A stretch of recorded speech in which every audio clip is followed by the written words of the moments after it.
Hello there, everyone, and welcome to GamePoints episode 340. The weekly little get together, we talk about recent gaming news. I'm as always your host, Stephen Brown, and tonight we have to talk about how limited run game sucks.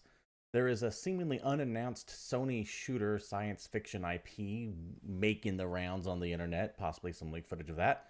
And Madden is eating saves, so be aware if you're playing that game. But first, I want everyone here to know this is an audience interactive podcast. So if you're watching us here live every Tuesday at 8 p.m. Pacific Standard Time, right here at Twitch TV/GamePoints, or later at any myriad of video hosting platforms, be they YouTube, Rumble, BitChute, etc., join in the conversation with any questions, comments, concerns, etc. you might have. Just try to keep them germane to the topics on hand. Oh, let's take a look at chat here right out the gate. Usually consume the weekly podcast on YouTube, so I know you need a good take because I'm usually late to the broadcast, miss stuff, and watch it. But yes, what's being addressed there is the fact that I've actually had to start this 3 times now. See, the glory of running a live show is that mistakes happen. And sometimes you catch them early enough, or sometimes the audience catches it, and you just have to restart. In my case, this is the 3rd time restarting. So, that said, let's go ahead and get right into this first story here. Now, I normally don't get wading into the culture war bullshit that you see online every now and then. I try to occasionally touch on it. Sometimes I'll dip my toe into it, but rarely do I fully immerse myself into this. But what happened with Limited Run Games and Cara Lynn, their former community manager, was so egregious, I felt like I had to address it as the first story here. What you're seeing now is a post that Limited Run Games put up on Twitter a few days back. Now, let me give you some backstory as to what's going on here. By the way, good to have you, Watermelon. So, a few days ago, on January 6th, Limited Run Games fired their community manager, Cara Lynn, after someone online decided to attack them for what they felt was a transphobic tweet that Lynn sent out over 6 years ago. Now, all this seemed to have started when Lynn voiced her excitement over the upcoming Hogwarts Legacy game. The game itself also being the target of hall monitor activism and is currently now one of the top selling games on Steam, showing you how little people actually care about that kind of activism. And also ended up targeting her because her account follows Ben Shapiro, Libs of TikTok, and other like figures on Twitter. This person who was so upset that someone said they're looking forward to the Harry Potter game went through multiple years of Limited Run Games' community manager's tweet to find one example that they took umbrage with, and then commenced to put her on blast, saying, I'm going to boycott Limited Run Games. How dare they employ this person for having an opinion that a good chunk of Americans actually have, and for how dare she say something 6 years ago online, and also how dare she follow people that I don't like. So Limited Run Games, after spending 2 hours going or so, it was a very quick turnaround. I don't want to say exactly 2 hours, but it was very quick.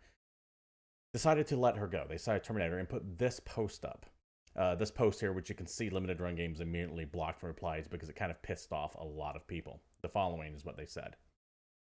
Limited Run Games respects all personal opinions. However, we remain committed to supporting an inclusive culture. By the way, when everyone says however or but in a political statement or any kind of statement like this, everything that was before it can be ignored.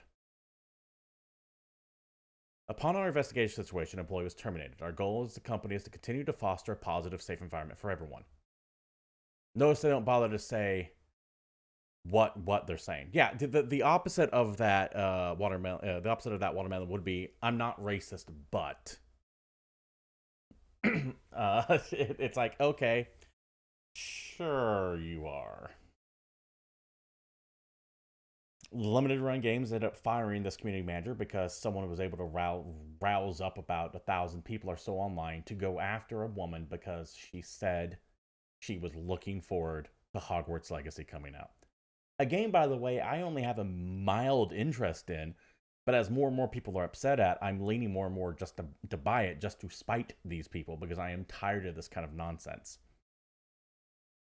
Since Limited Run Games made this decision, they have been bombarded by people saying that they're cowards. How dare they fire someone over a tweet they said 6 years ago? A tweet overall that was somewhat innocuous, by the way. It wasn't the most well phrased thing, but it's like, goddamn, you're firing someone over this. There are many other reasons, like legitimate reasons, to let someone go over, and a simple tweet is not one of them. Especially one from 6 years ago. They had, whoever led this campaign to get them fired had to go back through 6 years of tweets. And I'd be willing to bet they went through way more than that, but that's the one they found. And I had to bring this up this week out the gate because I am tired of this culture war bullshit where we keep going after witch hunts for people just because they liked something. Just because you don't agree with what they said online. Having the banter is one thing. This life ruination shit is something else completely different. And we have to take a stand against it. We can't be letting the mob get away with this crap. And I'm glad to see the backlash against limited run games is so strong over this.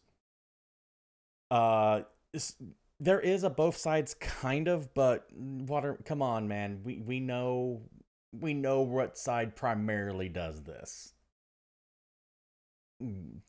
Yeah, you could try to both sides this, and there are some times that happens, but really it is only one side that's facilitating this kind of nonsense. This on top of the fact that limited run games is already kind of like a shitty company anyways. They have a history of shoddy customer service, stupidly long delivery times. There are people who pre-ordered that Star Wars Knights of the Republic 2 bundle, for example, many months ago, and they still haven't gotten that yet. Shady fear of missing out, inspired practices. It's just not a good company.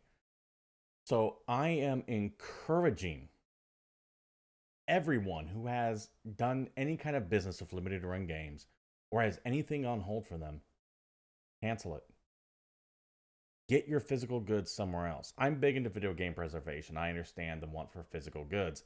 But limited run games does this thing where they're like, oh, it's only a limited number of copies. And then sure enough, after they sell out, they find some more in the back. And then all of a sudden they have some again.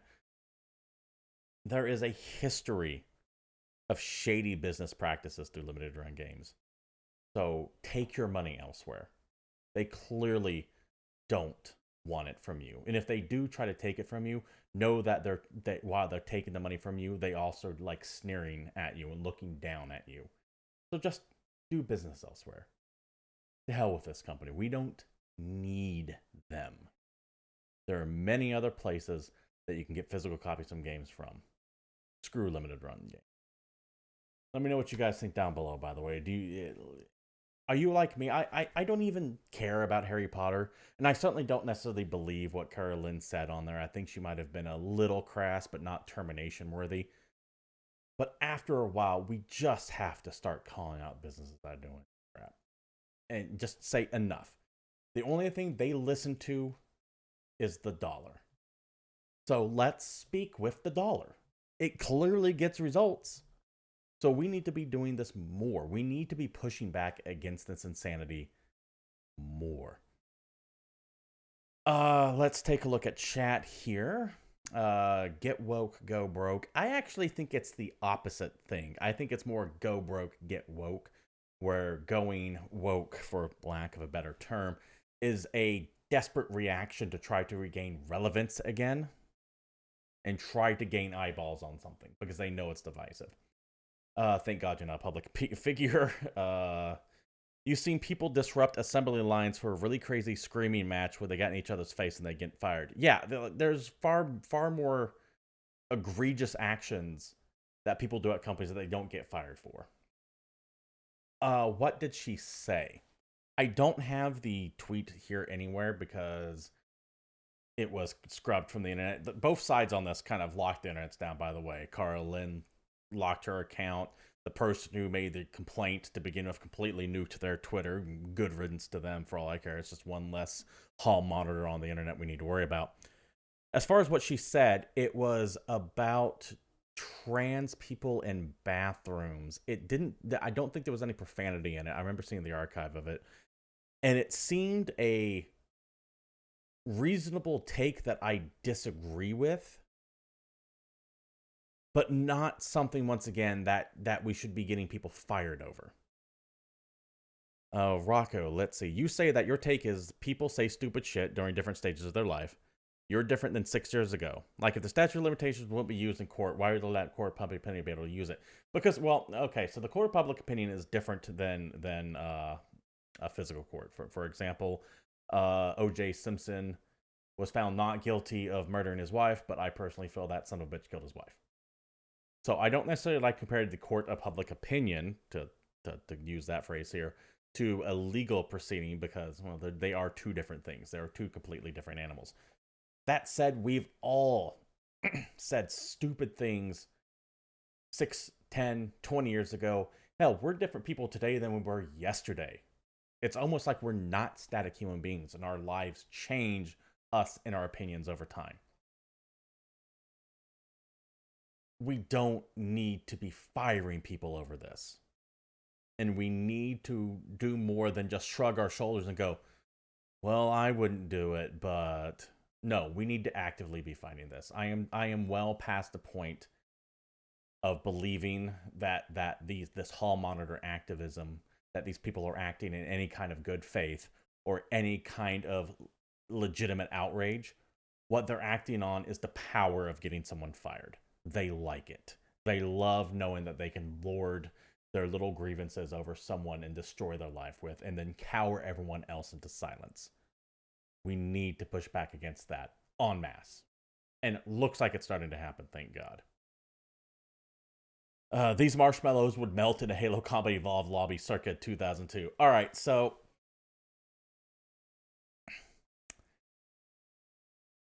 that... There's a reason why the Halo lobby is a meme and it's a meme for good reasons. Let's just leave it there. Anyways, like I was saying, let me know what you guys think down below. Try to keep it civil. I understand that this is a hot flash topic and that it can spiral out of control quickly, but please just try to keep it civil. Let's understand that we are all human and that we do change over time. And that we just can give our money to someone else other than limited run games. Even if you don't think that this is a reason to not do business with them anymore, just take a look at the litany of bad customer service practices that this company has done over the years. There's this excellent video that's about an hour long. If I'm thinking about it, I'll try to link it down in the comments below. That goes into all the stuff this company has done over the past few years. Some of it just outright deceptive, like saying you get a physical copy of a disc instead getting a code. Shoddy shipping. They send these collectibles that are supposed to be in pristine condition in really bad boxes, and then they charge you for like replacements. The long delivery times, for example, it's just dumb. And they don't need your money. If they want to shut your mouth, then close your wallet. Anyways, moving on. I don't want to go on and on about this one negative story here when we have so many others to get through before the show's over with. Next up, be a Video Game Chronicle. There seems to be leaked footage of an unannounced Sony shooter making its rounds on the internet. Now, this is all rumor and speculation until it's not, so take it with a grain of salt, but when you have actual video backing it up, probably err more on the side of it being true than not. To the article from Video Game Chronicle. This and all articles I talk about will be provided down below or over on our Discord server, by the way, if you want to join that and read them for yourselves. And I highly recommend that you do. The footage claiming to be from an unannounced PlayStation shooter has emerged online. The brief footage shows a character walking toward a balcony where a large creature climbs the side of the building. It is claimed that the footage is from a sci-fi third-person shooter that is being developed using Unreal Engine 5. Now, this was the original account that leaked it. I believe that's in Portuguese. I am not positive on that. Chat is kind of confirming that. However, it's also been confirmed by notable leaker Dusk Golem, who has claimed that they've seen a lot more of the game and that the footage is from an older build. It's claimed that the studio is being worked on by XDev through an unknown external studio. XDev does kind of have their plate full of a lot of things, so I wouldn't be surprised if they're just kind of not spearheading, not leading the way on it, but maybe just telling another studio, say, hey, this is what we're thinking of, and I kind of outsourcing most of the job to them for the moment until they kind of get some of the irons out of the fire. But we'll see. I don't know what to think of this because it's not really all that much. It kind of looks like an older PlayStation 3 game, but it is an early build. I am inclined to believe this because Sony desperately needs a shooter right now. They have Killzone, they have Resistance. They're both dead franchises. They need something like a Halo or a Gears of War, some kind of shooter. Sony's been very fine tuned on the open world action games, so Horizon, God of War, etc. But they do have gaps in their catalog, and a big blockbuster shooter is absolutely one of them. Something that they can, I don't want to say annualize, but turn into a new foundation for an IP. I don't know if I'm necessarily sold on this, but it is dated. I fully admit I'm judging a book by its cover here. Not only a cover, but a cover that's not even supposed to be past alpha fades, likely. Will we hear anything on this? Maybe. Sony has been very secretive when it comes to these things for years now.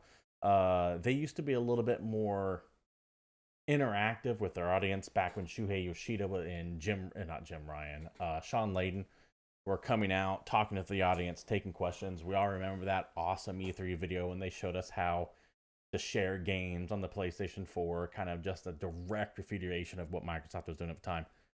But since Jim Ryan has taken over, this company has kind of become secretive. They are no longer as affable to the general public. They just keep their mouths shut. I do think that this might push up plans to reveal whatever this is, if in fact true. But I don't think they're going to be forced to even address these rumors for months. You might hear something around E3 time. I wouldn't even imagine one of these showing up as State of Play anytime soon either. So hold your speculation until we know what it is. Moving on. This is a... hold on, let me take a look at this here. Take a look, chat. Will we finally get the Sony shooter? Yeah, that seems to be what it is. When Bethesda's about to drop an absolute banger, all of a sudden everyone has an awesome space game we've been working on for the last 20 years. So you think that this might be a direct relation to Starfield then? I don't think so. I don't think Sony is that worried about Starfield. I mean, it is a blow to lose these big names for sure. There's a reason why they're fighting the Activision buyout from Microsoft so hard, because they don't want to lose yet another thing. But I don't think that they're making this in response to Starfield. I think they're making this in response to not having a Halo or a Gears of War. Are they still using the creation? Oh, you're talking about Bethesda stuff. From what I understand, it is a modified, updated version of it, but I can't say that for certain. I shockingly know very little on the development of Starfield. I've kind of gone radio silent on it. I've seen what I need to see. I know I'm not buying it day one. I'll give it a couple days so Bethesda can iron out the jank and so that people can see it in the wild. But I haven't necessarily been playing and paying attention to it. Next topic here. This is something that I have been slowly keeping my eye on. It's a little bit businessy, but I do think it's important to bring up. From Ars Technica. Investors settle Cyberpunk 2077 lawsuit with developer for $1.85 million.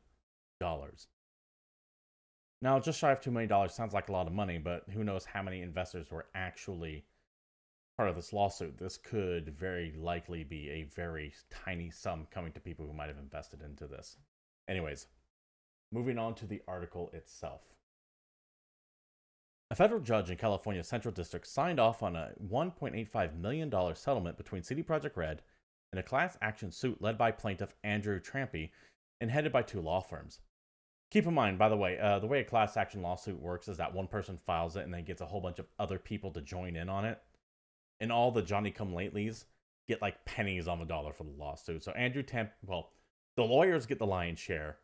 Then Andrew Tempe might get some money. And then everyone else, that's when you get like the occasional notification in the mail that says, hey, there was a class action lawsuit that you were part of, and you get $4 if you send in this your name and address. That's what's happening here too, more than likely. Back to the article. Everyone who acquired publicly traded CPR securities through most of 2020 is eligible for a settlement of funds, roughly 49 cents per eligible share. A consultant for the plaintiffs had previously estimated the maximum potential damages at $11 million. The original complaint, filed in December 2020, alleges that Polish developer misled investors and customers about Cyberpunk 2077's readiness on the then current generation consoles. CDPR made the materially false and misleading statements during the year leading up to the release, the complaint alleged, because the company should have known the game was virtually unplayable on current generation Xbox or PlayStation system due to an enormous amount of bugs.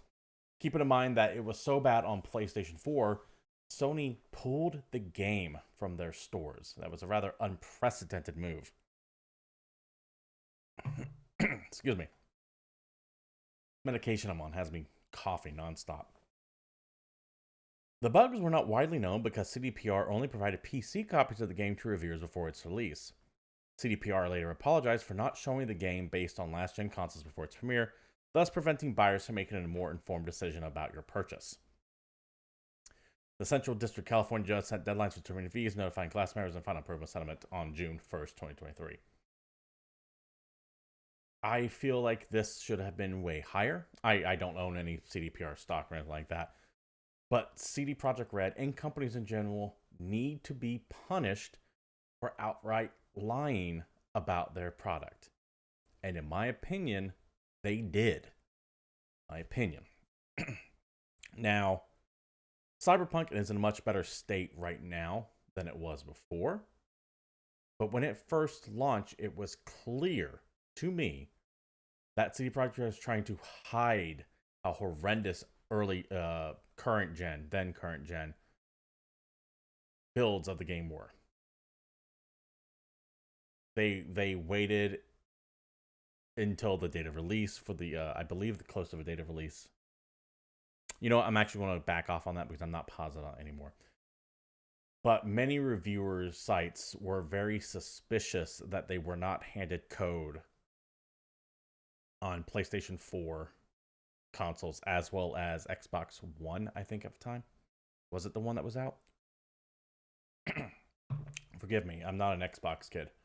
Give me 1 second.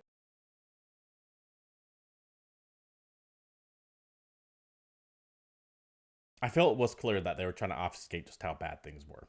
And I'm glad to see them take at least a little bit of a hit, although I do feel like it should be a much bigger dollar amount. Let's take a look down here. See Project Red to the 4 million backers. Hey, here's $5. Yeah, really. It's probably not even $5. And keep in mind, it's not people who backed the game. It's not people who bought the game. Shareholders. People who own stock in CD Projekt Red. Because there actually is, I think there's also litigation in Poland as well. I could be wrong on that. There is a claim to be made that they lied to investors about the state of the game. And CD Projekt Red stock took a massive hit after the game came out. Huge. So, good to a degree, I guess. $2 million sounds like a lot on its face, but it's really not all that much. But we need more accountability for just openly telling lies like they did. And I do feel like they lied. Next story as we're moving on through here. This is actually kind of cool. Introducing Project Leonardo, a PlayStation 5 for PlayStation 5, a highly customizable accessory controller kit. You guys remember that Xbox controller they had, which his name forgets me, but was designed for accessibility? This is Sony's version of it. Project Leonardo for PlayStation 5, developed with key contributors from accessibility experts, community managers, and game developers. Project Leonardo is a codename for a new, highly customized control kit that works out of the box to help many players with disabilities play games more easily. If you notice, they have much bigger buttons here. They're all customizable. You can snap in and out. They work in a pair with the DualShock or DualSense as well, so you can use all three of them to play games. They have snappable little face plates, different buttons you can put on there, and it's designed to address common challenges faced with by many players with limited motor control. So, people who can't move their hands like this, be it through nerve damage or arthritis or any number of things, or paralysis. It includes a robust kit of swapper components, including a variety of analog stick caps and buttons in different shapes and sizes. Players can use these components to craft a wide array of controller layouts, so you can like snap them around, build them any way you want to, which I think is great. There will be button mapping, so you can change what every section, every button does. Essentially, you know what button mapping is. I don't need to explain it. Controller profiles. You'll be able to store the program button settings, controller profiles, including up to 3 control profiles, which can be stored and accessed by the player from the PlayStation 5 console at any time. This is what I want to see when people say games need to be more accessible. Far too often, I feel that you hear the cry of accessibility being bandied about because people just don't like the difficulty of something like Dark Souls. Or they don't have the time that they want to play through God of War. So they cry, it needs to be accessible. Fuck off with that. This is actual accessibility. Your inability to be competent at a game does not justify you being disabled. People who are actually disabled can beat games like Bloodborne using the drum kit. So don't tell me that difficulty is an accessibility issue. Physical impediment is an accessibility issue. Things like Xbox's accessibility controller, whose name escapes me right now, and Project Leonardo here, that is actual accessibility. Seeing things on the options menu that let you change subtitles and adjust for color blindness and blow up font, that is accessibility. Making a game have an easy setting is not accessibility. It is transparent, what I think that some of these people who are crying for accessibility are trying to do in reality, just make their jobs a little bit easier or whatever have you if they're a reviewer. I say let game developers build whatever they want to.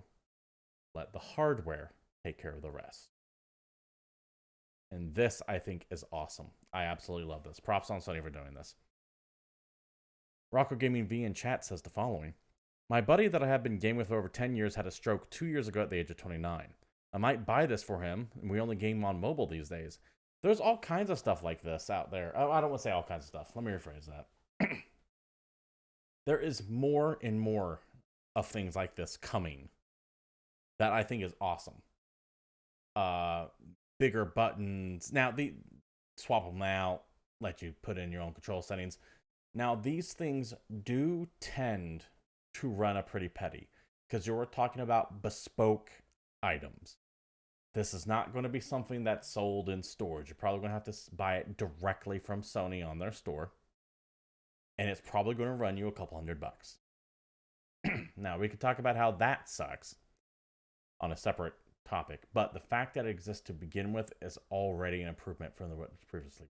And I hope to see more and more things like this coming out from Sony. This thing is awesome. I'm glad that Microsoft has its own version of it as well. I think it's just called the Xbox Adaptive Controller. I don't think it has like a fancy name behind it. But this stuff is awesome. And I will always give praise to a company when they try to do things like this. This is actually confronting real accessibility issues. Not the get good versus make your game easier argument. That's cultural war bullshit. Don't care. Moving on. Now, this is something that I saw, and I kind of ignored it at first because I don't play Madden at all. But then I started applying the idea to other games, and man, would it be infuriating. This is via GameSpot. Once again, this article and all other articles will be provided in a link down in the description below. Madden 23's Disastrous franchise problems continue with saves permanently lost. Madden NFL 23 has been plagued by a number of server-side issues for months, and most impactful to them to date has resulted in an unknown number of player-made leagues being deleted permanently. There's actually way more than 23 Maddens, by the way, there, Watermelon. Madden's been a franchise since 93, 94, maybe a little bit earlier. GameSpot covered the most recent Madden franchise mode issues just a few weeks ago. During that time, some players were locked out of their leagues, while others were not. A fix arrived on December 15th, though a smaller issue cropped up days later, when the game support account on Twitter acknowledged on December 26th. 2 days later, the same account announced issues were resolved and that users should now be able to play the mode without issue. Unfortunately, a day later, the team once again revealed issues surrounding the mode, and it's this latter pair of messages that will prove extremely costly for some players. As announced on December 30th, players who logged into the franchise mode during a specific window of time may have lost their save data forever due to a data storage issue. On Wednesday, December 28th, around 2:45 Eastern, players trying to access the franchise server were given an error that leagues were unavailable. The issue persisted until 12:45 Eastern on Thursday. Unfortunately, if you logged into the franchise leagues during this time, your data was affected due to a data storage issue that resulted in franchise files being corrupted. This specified window followed the announcement that leagues were once again up and running for all players, which likes to mean some players jumped back into the franchise thinking that all was well, only to have unwittingly contributed to the deletion of their leagues. EA added that it believes an estimated 40% of franchise saves that were lost can still be recovered, though players are waiting to hear more about how this may happen. The team also admits that some were lost for good and suggested affected players start over. Now, I kind of didn't think too much about this because, like I said, I don't play Madden. It's not something that I think about too much. But then I started thinking about what if my Guild Wars 2 character or World of War character that you put literally in some people's cases a decade and a half of time into was just completely deleted overnight? What if your progress in Halo was completely wiped out? Your multiplayer progress in Halo or Call of Duty just reset to 0. Your profile is deleted. What if your Destiny 2 character that you might have 500 hours in just gone? This is a fucked up situation. And how EA could have let this happen is I can't understand how this could have happened. Do they not have backups off site somewhere? Do they not have some kind of server backup that in case something like this does happen that they can pull from? You might have lost a week. You might have lost 2 weeks. But to have your entire franchise getting wiped out because of a computer error, that is so unacceptable on EA's level that I can't even think of how they can begin to make good on that. Hundreds of hours in some people's cases, just gone. I don't get how they have no backups, how they have no way to restore some of this data on here. Or at the very least, roll it back to a month ago. I hope that they can find some way to fix this. But it sounds like they know for a fact some of them are just gone for good. And if you are one of those people that are affected by this, please tell me what your experience on your end, because this is so messed up on so many levels. Once again, let's say you don't play Madden. Think about your Destiny file.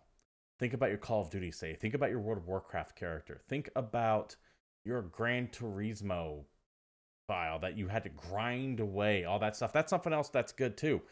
Microtransaction card packs. Let's say this was FIFA. My God, what if this was FIFA? You know, all those foot packs that they sell that they don't sell the game in certain European countries anymore because God forbid they take up the gambling. What if you had microtransactions tied to your account? Did they get lost too? I don't know, actually. They might be tied to a different part of your account, so I can't say that for certain.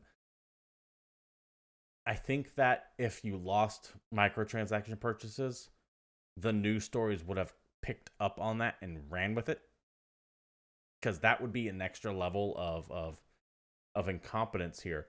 So I doubt it affects any microtransactions that you might have paid for. It just seems to be the saves itself. Not that that justifies what happened. It's still time lost, and your time is valuable, and treat it as such. This is something that we need to be increasingly concerned about as we move into an all-digital future. More and more sales charts are coming out showing that people are almost exclusively buying digital now. And as we give up that control of physical media, we become more and more enslaved to these companies when it comes to our entertainment. Now, I know this seems to run slightly counter to what we're talking about our limited run games earlier, where it's like, screw that company, we don't need them. But that doesn't mean that we don't need physical media. Memory cards that we can save on our own end. That would have gotten around this very easily. Remember the memory card? Sometimes that gets data corrupted, but that happens on an individual level, not on a mass, potentially thousands of people issue because, oops, the game hiccuped. Sorry about those hundreds of hours of your life that we accidentally deleted. Here, buy the new one. It's the digital future is not as convenient as some people think it is.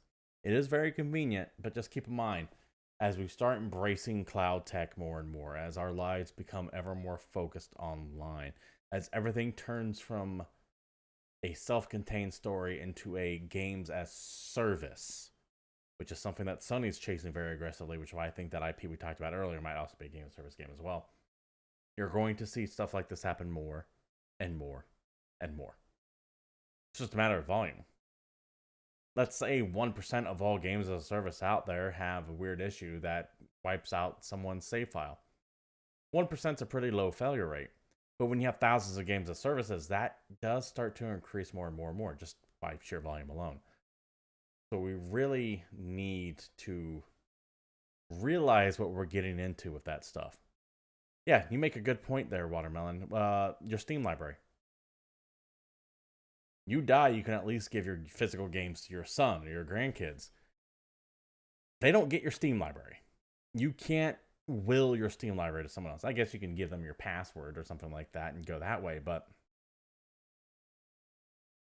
it's going to be real interesting to see the transfer of digital goods as my generation, which was kind of really the first generation, the late millennial, early Gen Xer. As we start getting older, it's going to be very interesting to see if the fight coming along to be able to transfer our accounts to our sons, our daughters, our grandchildren. And I know what the company is going to say. The company's going to go, nope, not transferable. But laws do catch up eventually. Eventually. Let's move on to I have one more story that I want to bring up before we wrap things up here. Hitman 3 to become World of Assassination. This is really a non-story, but I wanted to bring it up anyways because it's about God time the time this happened. Essentially, IO Interactive is taking all of their Hitman games, rather than calling Hitman 1, 2, and 3, they're combining them into one thing and saying, hey, this is not individual games anymore. It's just one client. We're calling it the World of Assassination. You buy it, you get access to everything in there. This should have happened years ago. This is a good move for them, especially considering that IO Interactive really seems to be hell-bent on making Hitman a games-as-a-service thing. They're kind of doing what I hope Madden would do in the future, where rather than buying Madden 23, Madden 24, Madden 25, spend a few bucks to get a roster update. That seems to be where IO Interactive is going with the Hitman franchise, where it's rather than buying Hitman 4, Hitman 5, Hitman 6, they go, hey, we have 12 new Hitman levels coming out. They're going to be coming out like a month apart from each other. So this entire year is going to have 12 new Hitman experiences. Enjoy. And this works uniquely with Hitman because while an individual level in this franchise might be quick, they're not meant to be played just once. They're meant to be explored. You don't just go kill your target with the sniper rifle and move on to the next level. No, you kill them with the sniper rifle, and then you play it again to see if you can't garrote them in the bathroom.